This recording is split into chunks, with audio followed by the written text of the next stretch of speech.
ముందుగా టాపిక్లోకి వెళ్తే ఎప్పుడూ ట్రెండింగ్లో ఉండే టెంపుల్, మోరోవర్ ఇప్పుడు లోక్సభ ఎలక్షన్ పాలిటిక్స్ మొత్తం దాని చుట్టూరు తిరుగుతున్న టెంపుల్, అదే అయోధ్య రామ్ మందిర్. ఈ రోజు టాపిక్ లో ఆ టెంపుల్ యొక్క ఇంపార్టెన్స్ ఏంటో తెలుసుకుందాం. 500 సంవత్సరాల నుంచి ప్రతి భారతీయుడు 1000 కళ్ళతో ఎదురు చూస్తున్న సన్నివేశం రామ్ మందిరం ప్రాణ ప్రతిష్ఠ 2024 జాన్ 22న ప్రధానమంత్రి మోడీ గారి చేతుల మీద అంగరంగ వైభవంగా జరిగింది. ఆ సన్నివేశాన్ని ప్రతి భారతీయుడు ఎంతో ఆనందంగా సంబరాలు జరుపుకుంటున్న వేళ కొన్ని దేశ వ్యతిరేకవాదులు దాని మీద విషం కక్కుతూనే ఉన్నారు. మన దేశ ప్రధాన న్యాయస్థానం సుప్రీంకోర్టు రామ మందిరం తీర్పిచ్చినప్పటి నుంచి దేశ వ్యతిరేకవాదులు కడుపు మండుతూనే ఉంది. 2019 ఎలక్షన్ టైంలో దేశ వ్యతిరేకవాదులు మరియు దేశ వ్యతిరేక రాజకీయ పార్టీలు బీజేపీ పార్టీని హేళన చేసేవారు.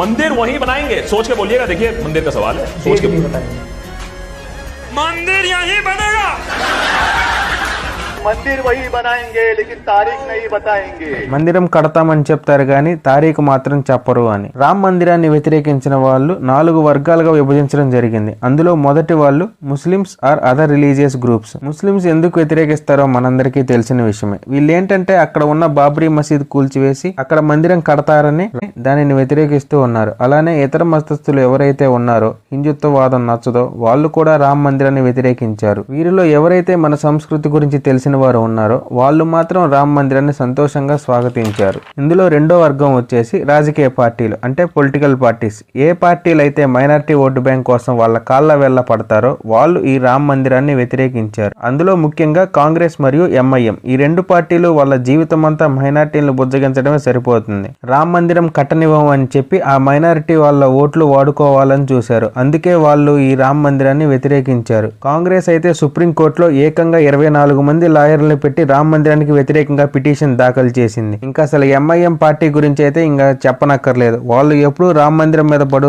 ఏడుస్తూనే ఉంటారు. ఈ రెండు పార్టీలు కాకుండా ఇంకా చాలా పార్టీలు ఉన్నాయి ఈ మైనారిటీ ఓటు బ్యాంక్ కోసం చూసేవాళ్ళు. అందులో Aam Aadmi party, Samajwadi party, DMK party, Shiv Sena party, ఈ తృణమూల్ కాంగ్రెస్, ఇలాంటి ఈ పార్టీలన్నీ మైనారిటీ ఓటు బ్యాంక్ రాజకీయాలు చేయడం వల్ల రామ్ మందిరాన్ని ఎప్పుడూ వ్యతిరేకిస్తూనే ఉన్నాయి. ఇక మూడో వర్గానికి వస్తే liberals, communist and pseudo seculars. Liberals వీళ్ళనే ఉదారవాదులు అంటారు. ఈ లిబరలిజం అనేది కేవలం హిందూ ధర్మం మాత్రమే చూపిస్తా ఉంటారు. సూడో సెక్యులర్స్ కూడా వీళ్ళు ఏంటంటే వెస్ట్రన్ కల్చర్ కి బాగా అలవాటు పడటం వల్ల ఈ హిందూ భావజాలాలు ఏవైతే ఉన్నాయో సో వాటిని పాటించేవారు కానీ, సో హిందూ భావజాలాలు కానీ, సో ఇలాంటి వాటిని అన్నిటిని వ్యతిరేకిస్తూ ఉంటారు. సో దాని పరంగానే ఈ రామ్ మందిరాన్ని కూడా వీళ్ళు బాగా వ్యతిరేకిస్తూ ఉంటారు. వీళ్ళ వ్యతిరేకత ఎలా ఉంటుందంటే డైరెక్ట్ గా చెప్పరు రామ్ మందిరం కట్టకూడదని. ఇప్పుడు ఇంత ఖర్చు పెట్టి టెంపుల్ ఎందుకు కట్టడం, దాని బదులు ఏ హాస్పిటల్లో, స్కూల్లో కడితే అందరికీ ఉపయోగపడుతుందిగా అని చెప్తూ ఉంటారు. అరే నిజమే కదా అనిపిస్తుంది మళ్ళంటి వాళ్ళకి. కొంతమంది నేను టెంపుల్ కి డొనేషన్ ఇవ్వను అని అంటారు. ఇంకొంతమంది ఇప్పుడు ఈ టెంపుల్ ఎందుకు వేస్ట్, ఇంత ఖర్చు పెట్టి. కేవలం వీళ్ళ వ్యతిరేకత మొత్తం ఈ హిందూ భావజాలాల మీదే ఉంటుంది. ఇదంతా సరే. సో ఇంత మాట్లాడారు కదా, హిందువులందరూ చందా వేసుకుని టెంపుల్ కట్టారు, మనం కూడా చందా వేసుకుని ఏదో ఒక హాస్పిటల్లో, స్కూల్లో కడదాం, వారు చేసింది తప్పు అని నిరూపిద్దాం అని ఏ ఒక్కరూ ముందుకు రారు. కేవలం వాళ్ళకి తెలిసింది ఏంటంటే హిందూ భావజాలాలని, హిందుత్వవాదుల్ని, సో ఇలాంటి వాటిని అన్నిటిని వ్యతిరేకించడం మాత్రమే తెలుసు వాళ్ళకి. నాలుగో వర్గానికి వస్తే సెక్యులర్ హిందూస్. మన భారతదేశంలో ఏదైనా ఒక పెద్ద భూత పదం ఉంది అని అంటే అది సెక్యులర్ హిందూ అనే పదం మాత్రమే. వీళ్ళ మైండ్ సెట్ ఎలా ఉంటుందంటే కనీసం నేను హిందువుని, రామ్ మందిరాన్ని నేను స్వాగతిస్తాను అని బయటకు కూడా చెప్పలేని పరిస్థితిలో ఉన్నారు. అలా చెప్తే మళ్ళీ మనల్ని మతోన్మాదులు అనుకుంటారని చెప్పి కనీసం నోరు కూడా మెతపలేని స్థితిలో ఉన్నారు వీళ్ళు. సెక్యులర్ అనే పదం ఎంత దారుణంగా వీళ్ళ బ్రెయిన్ లోకి వెళ్ళింది అని అంటే వేరే వాళ్ళు వచ్చి మన మతం గురించి ఏదన్నా తప్పుగా మాట్లాడినా లేదా చండాలంగా మాట్లాడినా, నీచంగా మాట్లాడినా వాడి పాపన వాడు పోతారులే అని వదిలేసుకొని పోయే రకంగా తయారైపోయాయి. వీళ్ళకి మంచి ఎగ్జాంపుల్ ఏంటంటే రీసెంట్ గా కాంగ్రెస్ ఒక ఎలక్షన్ సభ నిర్వహించడం జరిగింది. ఆ సభలో అద్దంకి దయాకర్ అనే వ్యక్తి శ్రీరాముడు గురించి చాలా నీచంగా మాట్లాడాడు. వాడు ఉన్నది కాంగ్రెస్ లో కాబట్టి అంతకు మించి సంస్కారం మనం ఎక్స్పెక్ట్ చేయలేం వాడి నుంచి. ఇప్పుడు ఇక్కడ ప్రాబ్లం ఏంటంటే ఆ సభలో మినిమం 40% హిందూస్ ఉంటారు. స్టేజ్ మీద కూడా కొంతమంది హిందూస్ ఉంటారు. కానీ ఏ ఒక్కరూ వాడిని ఆపటానికి గానీ, వాడికి ఆపోజిట్ గా వాయిస్ రేస్ చేయడానికి గానీ ఎవ్వరూ అంత ధైర్యం చేయలేదు. ఎందుకంటే మన హిందూస్ అందరూ సెక్యులర్ హిందూస్ కాబట్టి. వీళ్ళు ఇలా సెక్యులర్ గా ఉండటం వల్ల ఎంత నష్టం జరిగిద్దో మనం రాబోయే ముందు వీడియోస్ లో మనం డిస్కస్ డిస్కస్ చేసుకుందాం. ఇలా ఎంతమంది వ్యతిరేకించినా మన రామ్ మందిర ప్రాణ ప్రతిష్ఠ అనేది సవ్యంగా మొన్న జనవరిలో జరిగిపోయింది. రామ్ మందిర్ కట్టడం అంత అవసరమా అనే వాళ్ళకు ఒక చిన్న వివరణ. ఇప్పుడు రామ్ మందిర్ కట్టడం వల్ల జరిగిన మంచి ఏంటి? రామ్ మందిరం అనేది రెండు రకాలుగా ఉపయోగపడుతుంది. ఒకటి సివిలైజేషన్ పరంగా, రెండు ఎకానమీ పరంగా. మొదటిది సివిలైజేషన్ పరంగా. మన భారతదేశ పునాదులు అనేది రెండు గ్రంథాల మీద ఆధారపడి ఉంది. అవే రామాయణం, మహాభారతం. రామాయణంలో మనం చెప్పుకునే శ్రీరాముడు పుట్టిన స్థలం అయోధ్య. అటువంటి స్థలంలో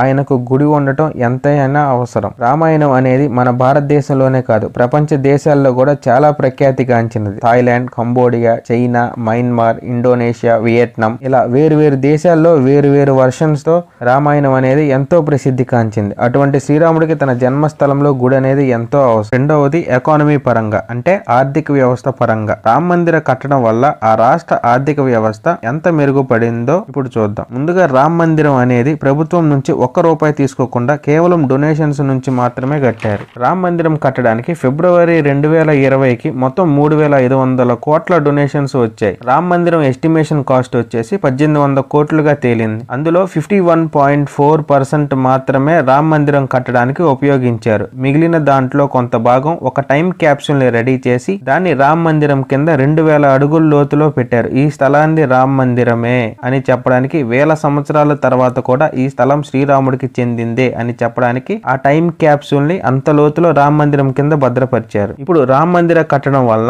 ఇండియా ఎకానమీకి 85,000 crores యాడ్ అవుతుంది అని విశ్లేషకులు చెప్తున్నారు. అక్కడ ఉన్న రియల్ ఎస్టేట్ వాల్యూస్ 10 times పెరిగాయి. ప్రతి ఒక్క హోటల్ కంపెనీస్ అక్కడ ల్యాండ్స్ కోసం ఎదురు చూస్తుంది.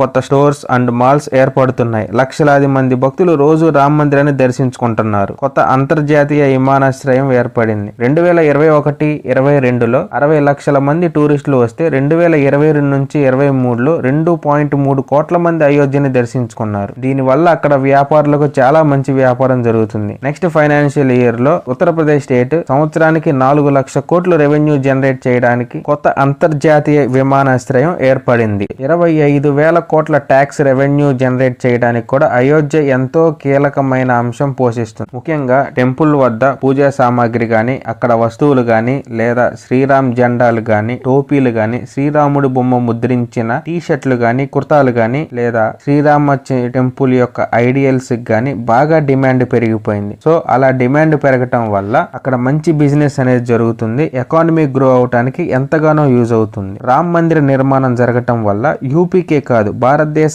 ఆర్థిక వ్యవస్థ పెరుగుటకు ఎంతగానో తోడ్పడుతుంది. ఇప్పటి వరకు అయోధ్య అనేది రిలీజియస్ పరంగా ఎంతో ప్రసిద్ధిగాంచిన పట్టణం, కానీ దాని నుంచి ఎటువంటి ఇన్కమ్ లేదు. ఎప్పుడైతే రామ మందిరాన్ని అక్కడ నిర్మించారో ఈ డొనేషన్స్ పరంగా గానీ, లేదా టూరిజం పరంగా గానీ, ట్యాక్స్ పరంగా గానీ ఉత్తరప్రదేశ్ ఆర్థిక వ్యవస్థ పెరగటానికి ఈ అయోధ్య అనేది ఎంతగానో తోడ్పడుతుంది. గవర్నమెంట్ అనేది ₹1 తన జేబులో నుంచి ఖర్చు పెట్టకుండా ఒక స్టేట్ జీడిపి ఇంక్రీజ్ చేయడానికి రామ్ మందిర్ అనేది ఎంతగానో తోడ్పడుతుంది. ఇది రామ్ మందిర్ యొక్క గొప్పతనం. మీ అందరికీ ఈ వీడియో నచ్చిందని ఆశిస్తున్నాను. Thanks for watching. आज हमारे राम आ गए हैं।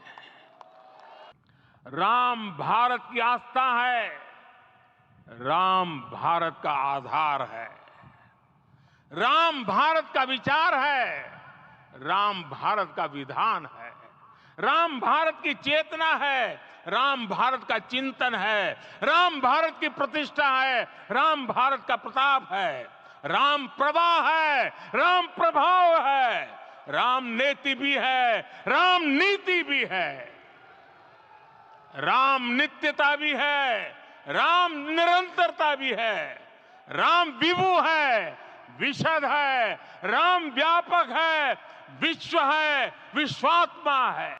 सियावर रामचंद्र की